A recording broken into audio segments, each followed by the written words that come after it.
if all the devils are chained during the month of Ramadan, how come people continue to commit sins? And I do agree with you, this is a common question. And I remember several years back when I was in school and when I heard this hadith that the devils are chained in the month of Ramadan, immediately the question that came to my mind, and the question that comes to many Muslims' mind and many non-Muslims, is that if the devils are chained, then how do human beings yet commit sins?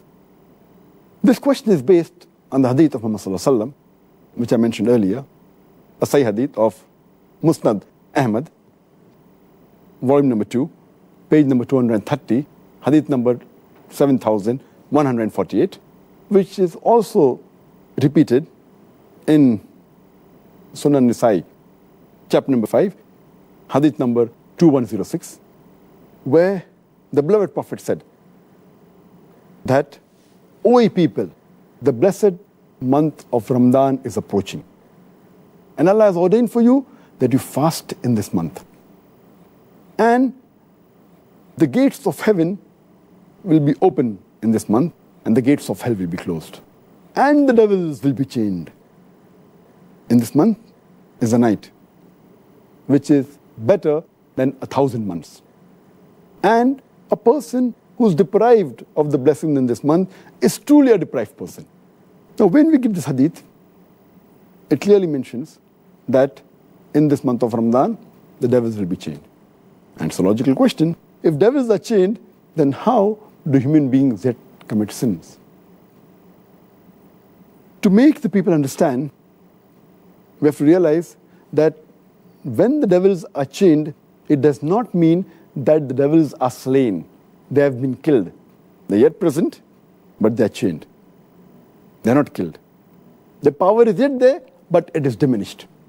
For a better understanding, I'd like to give you an example that when there is a lion or a tiger who is free, there are high chances that he may kill you. Your life is in danger. But the moment that tiger or that lion is chained, you are safe. You are safe as long as you maintain a safe distance. After the tiger has been chained, if you come too close to him, there are chances yet you can be killed. So as long as you maintain that distance from the tiger who is chained, you are safe. Similarly, in the month of Ramadan, if you maintain a safe distance from the Satan, you will be saved. And if you read the Quran, Allah says in Surah Baqarah, chapter 2, verse number 168, be careful of the khutwatu shaitan, of the footsteps of the devil, for he is to you an avowed enemy. Many places Allah subhanahu wa ta'ala says in the Quran that be careful of the footsteps of the devil.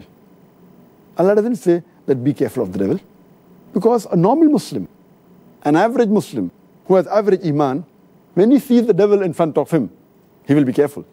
For example, suppose there's a young girl who comes to an average Muslim, a young boy, who has average iman. If a young girl comes and tells him that let's spend the night together, that Muslim will say, spending the night together with a girl, it's haram, it is zina. He will immediately object. But that same girl, if that girl phones that young boy and speaks to him on the phone, the boy will say, speaking to a girl on the phone, there is no problem. So he speaks to the girl for a few times on the phone for a few minutes. Later on, the girl says, let's go and have some snacks in McDonald's on Kentucky Fried Chicken. Having snacks for a few minutes, for half an hour, with a girl in McDonald's, no problem. So he goes and has snacks with the girl in McDonald's. Later on, the girl says, why not have dinner in a restaurant? Having dinner with a girl in a restaurant for a couple of hours, no problem. Then the girl says, why not spend the night together? And then the boy says, spending the night together with a girl, no problem. So this is khutwatu shaitan, footsteps of the devil. This is not mentioned in the Quran, this is just my own example. So what Allah warns us is that be careful of the khutwatu shaitan, the footsteps of the devil. If the devil comes directly in front of an average Muslim who has iman, he will abstain. He will run away from it. But the khutwatu shaitan are the things which are dangerous. So, what we have to realize, when the devil is chained, his footsteps are restricted. So many of the sins are prevented. But if we go close to him, then the chances that we'll be overtaken by the devil and commit a sin are very high. So what we have to be careful, that in Ramadan, if we keep the distance, then the chance of committing sin is less. But if we go close to the Satan, even though he's chained, like how a tiger can walk even after he's chained, same the devil. So this is my understanding. And the beloved Prophet said, the devils are chained, the devil can yet move. But less distance, so if we keep the distance, we'll be safe. The second reason that I feel is that in the month of Ramadan, though the devils are chained, we fail to realize that the balance 11 months, they are free. And the impact that the devil has on the human beings for these 11 months, it leaves those impact, that impression in the month of Ramadan. To give a better understanding, I always give the example that there are drug peddlers which try and get customers, the youngsters from the colleges, from the universities. So what they do initially, they give the drug free. And they entice the youngsters for having drugs. Later on, after some time, they charge a nominal amount for that drug. Later on, they charge an exorbitant amount. But by the time, the youngster is already hooked on to the drug.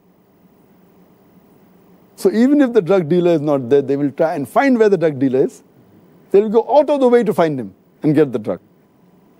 And many of them, even if the drug peddler, the drug dealer, is imprisoned by the law, they will go out of the way to find someone else. They may go in a chemist shop and buy mandrakes, whatever it is. They are so much hooked onto it.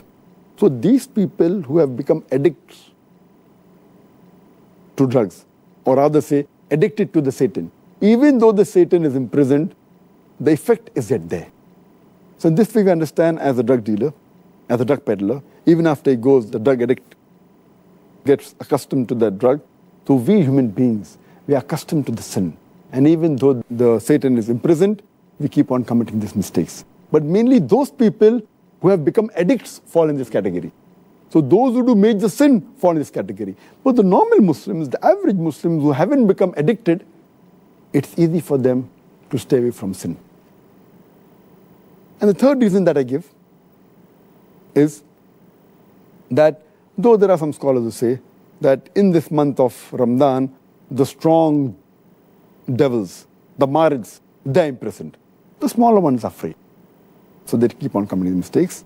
But according to my understanding, the third reason is that though the devils are chained by Allah subhanahu wa ta'ala, they can yet whisper. And one of the ways the devils try and get the human beings close to them is by whispering.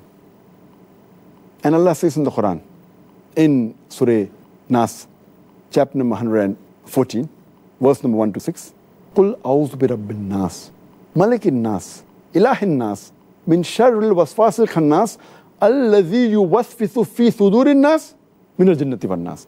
They whisper in the hearts of the human beings and they withdraw. Amongst them, the jinn and men. It's talking about the Satans, talking about the devils, who whisper into the hearts of the human being and they withdraw. And among these devils are the jinn and the human beings. So maybe Allah subhanahu wa ta'ala has imprisoned the devils who are the jinn. But the human beings, we are yet free. So one category of devils, that the jinns have been imprisoned, but the Satans are even amongst the men. That's what Allah says. Who are yet free. And yet we have to be careful of the whisper of the devil, the waswasa. This waswasa mainly is the thing that attracts towards the sin. So sins they had committed, but the chances are less. And furthermore, it's clearly mentioned in the full hadith that Allah has ordained for you in this month of Ramadan that you should fast. Only if you fast, according to me, will the devils be imprisoned. That's talking about the devils that are going to attract you. So Allah says, if you fast, Allah has ordained for you fasting. and the devils will be put in chains. So the devils that are after you, if you fast, surely they'll be restricted. The criteria for us to be away from the devil is to fast. If you fast with the proper niyyah, seeking the reward of Allah subhanahu wa ta'ala, surely the devil will not be able to entice you. And the best logical way to prove this is if we check the crime rate of the Muslim countries during Ramadan, it goes down. But if you check the crime rate of the non-Muslim countries in Ramadan, it is the same. The reason is that because they are not fasting, the non-Muslims, this devil yet has an effect on them. Because the Muslims are fasting, if not all properly, at least majority, or at least quite a large number. So because of that, the crime rate in the Muslim countries in the month of Ramadan is low as compared to the other months. But the crime rate in the non-Muslim country is approximately the same, indicating otherwise, even the non-Muslims, they will not commit any sins. So the criteria is that you have to fast properly for the sake of Allah subhanahu wa ta'ala.